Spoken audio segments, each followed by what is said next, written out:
தொடர்ந்து இந்நேரத்திற்கான தலைப்புச் செய்திகளை பார்க்கலாம். தமிழகம் முழுவதும் 15 IPS அதிகாரிகளை பணியிட மாற்றம் செய்து தமிழ்நாடு அரசு உத்தரவு. திருவண்ணாமலை எஸ்பியாக உதயகுமாரும் காத்திருப்போர் பட்டியலில் இருந்த ரமேஷ் பாபு சென்னையில் உள்ள பயங்கரவாத தடுப்பு படை காவலர் கண்காணிப்பாளராகவும் நியமனம்.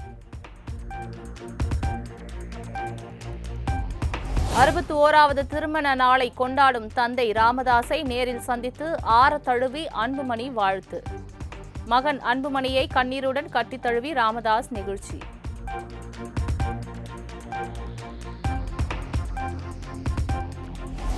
அப்பா அம்மாவின் திருமண நாளில் அவர்களை சந்தித்து ஆசீர்வாதம் பெற்றேன். இனி நல்லது நடக்கும். பாமக நிறுவனர் ராமதாசுடனான சந்திப்புக்கு பின் அன்புமணி பேட்டி. அப்பா அம்மாவுடைய திருமண நாள் குடும்பத்துடன் சென்று அவர்களுடைய வாழ்த்துக்களையும் ஆசீர்வாதங்களையும் பெற்றுக்கொண்டோம். இனி நல்லது நடக்கும்.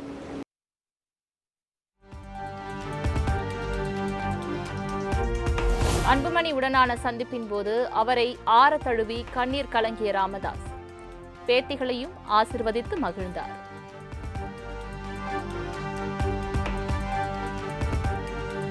சென்னை தலைமை செயலகத்தில் அமைச்சர் ராஜ்மோகன் அலுவலகம் வெளியே பெட்டிஷன் முறையை அறிமுகம். கோரிக்கைகள் விரைவாக சம்பந்தப்பட்ட துறைகளுக்கு சென்றடைய உதவும் வகையில் நடவடிக்கை.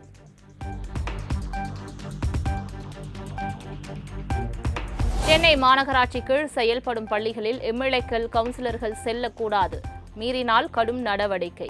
மாநகராட்சி கூட்டத்தில் மேயர் பிரியா எச்சரிக்கை.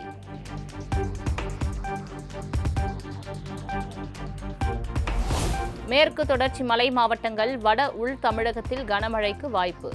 சென்னை வானிலை ஆய்வு மையம் அறிவிப்பு.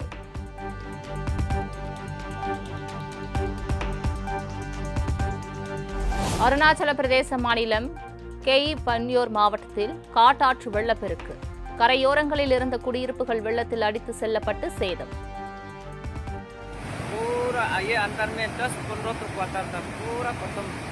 अंदर में आदमी ताना नहीं है, मालूम नहीं। अभी 6 बजे से शुरू हुआ है पानी आना। देखो पूरा पत्थर खत्म, ये देखो ये पूरा पत्थर है।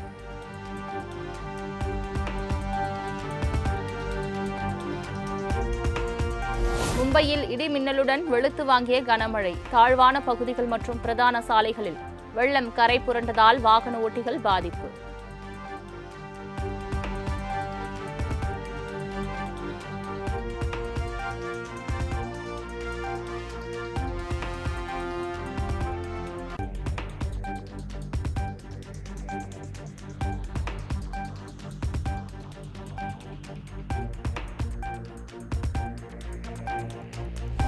மத்திய பிரதேச மாநிலம் உஜ்ஜயினியில் 2 மாடி வீடு இடிந்து விழுந்த விபத்தில் குழந்தை உயிரிழப்பு.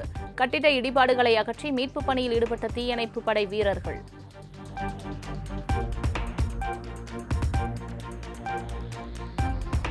கொல்கத்தாவில் கட்டுமானத்தில் இருந்த மேற்கூரை இடிந்து விழுந்து பயங்கர விபத்து.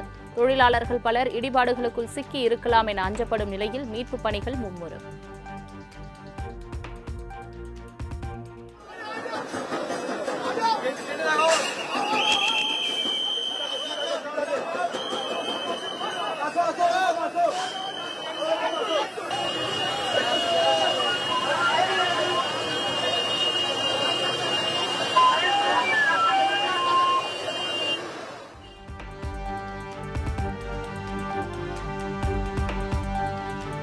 மத்திய அரசின் தகவல் அறியும் உரிமை சட்டத்தில் திருத்தம். சட்டத்தை திரும்ப பெறாவிட்டால் சாகும் வரை உண்ணாவிரதம் இருப்பேன் என சமூக ஆர்வலர் அண்ணா ஹசாரே எச்சரிக்கை.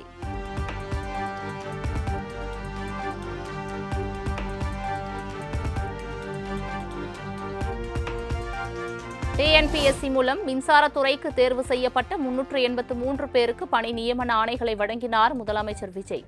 சென்னை கலைவாணர் அரங்கத்தில் நடைபெற்ற விழாவில் மேடையிலிருந்து இறங்கி சென்று கர்ப்பிணிக்கு பணியாணை வழங்கிய முதல்வர் விஜய்.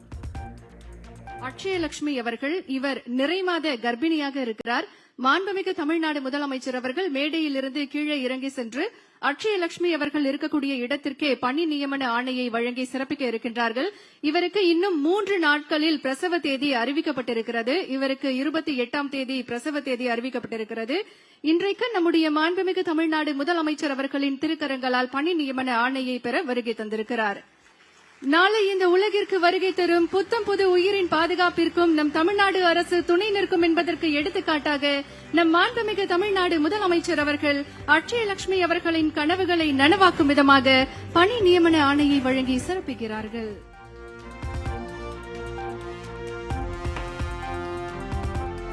சென்னை கலைவாணர் அரங்கில் நடைபெற்ற விழாவில் பணி நியமன ஆணைகளை வழங்கிய முதலமைச்சர் விஜய். மொத்தம் 401 பேருக்கு பணி நியமன ஆணைகளை வழங்கி குழு புகைப்படம் எடுத்துக்கொண்ட முதலமைச்சர்.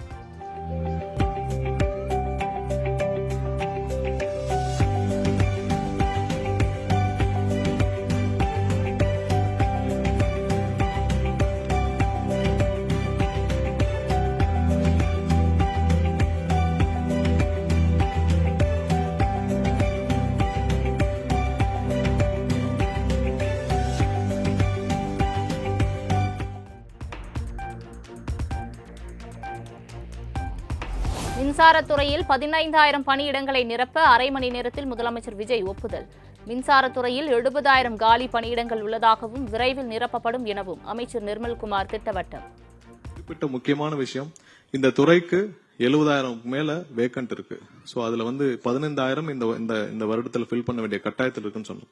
உடனடியாக அரை மணி நேரத்தில் 15,000 பேரை ஃபில் பண்றதுக்கான அப்ரூவல் முத இந்த துறைக்கு இப்பொழுதுதான் கொடுக்கப்பட்டது.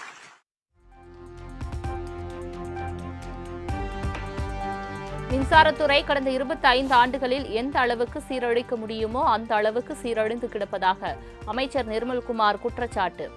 இப்ப தூக்கி நிறுத்துவதற்கான நேரம் வந்துவிட்டது. இப்ப விட்டா இனிமே முடியாது எனவும் பேச்சு. இப்பொழுதுதான் கொடுக்கப்பட்டது.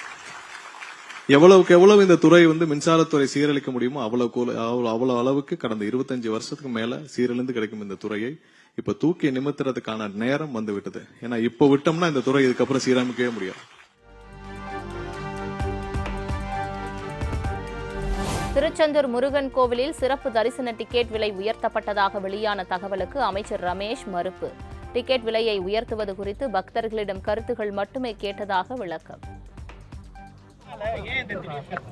கட்டணம் உயர்த்தவே இல்லையே, கட்டணத்தெல்லாம் உயர்த்தவில்லை. அங்கே எந்த கட்டணத்தையும் உயர்த்தலை. அங்கே 20க்கும் மேற்பட்ட சேவைகள் இருக்குது. அந்த 20க்கும் மேற்பட்ட சேவைகள் அதே கட்டணத்தில் நீடிக்குது. நிர்வாக ரீதியாக சில முறைகேடுகள் அங்கே இருந்தது நமக்கு தெரிய வந்துச்சு. அதற்காக இப்படி ஒரு கட்டண உயர்வை ஏற்கனவே அதிகாரிகள் பரிசீலித்து வச்சுருந்து அதற்கான பொதுமக்களுடைய கருத்து கேட்பு, புரியுதுங்களா, பொதுமக்களிடையே கருத்து கேட்கக்கூடிய அந்த கருத்தை தான் கேட்டிருக்காங்களே தவிர்த்து விலையெல்லாம் உயர்த்தலை. நிறைய இடங்கள் விலை உயர்த்தப்பட்டுச்சுன்ற தவறான தகவல் பரப்பப்பட்டிருக்குது. பொதுமக்கள்கிட்ட கருத்து தான் கேட்டுருக்காங்க. பொதுமக்கள் கருத்தில் இந்த உயர்த்த வேண்டாம்னு சொன்னாங்கன்னா நாங்கள் உயர்த்த போகிறது கிடையாது. பொதுமக்களுடைய கருத்தை தாண்டி இந்த அரசாங்கம் எந்த விதமான முடிவையும் எடுக்காது. பொதுமக்கள் என்ன சொல்றாங்களோ அதன்படி தான் இந்த அரசாங்கம் நடக்கும்.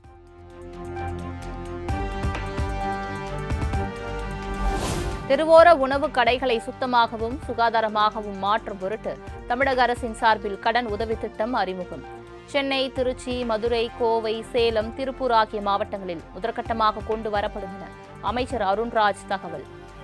ஸ்ட்ரீட் ஃபுட் வெண்டர்ஸ்னு சொல்கிற healthy and hygienic food street அப்படிங்கிற ஒரு கான்செப்டில் ஒரு பைலட் பேசிஸில் அவங்களுக்கு பார்த்திங்கன்னா ஒரு சுகாதாரமான ஒரு சூழலை உருவாக்கி அங்கே இருக்கிற உணவு விற்பனை செய்கிற அந்த ஸ்டாலும் ஒரு ஸ்டாண்டர்டைஸ்டாக பண்ணி அவங்களுக்கு அந்த இனிஷியல் இன்வெஸ்ட்மெண்ட்டுக்கு தேவைப்படுற அந்த முதலீடு பணத்துக்கும் ஒரு கடன் உதவி வழங்கி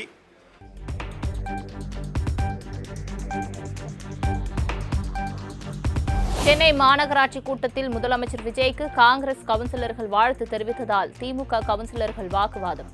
காங்கிரஸ் கவுன்சிலருக்கு எதிராக திமுகவினர் கூச்சலிட்டதால் இரு தரப்பினரும் வார்த்தை மோதல்.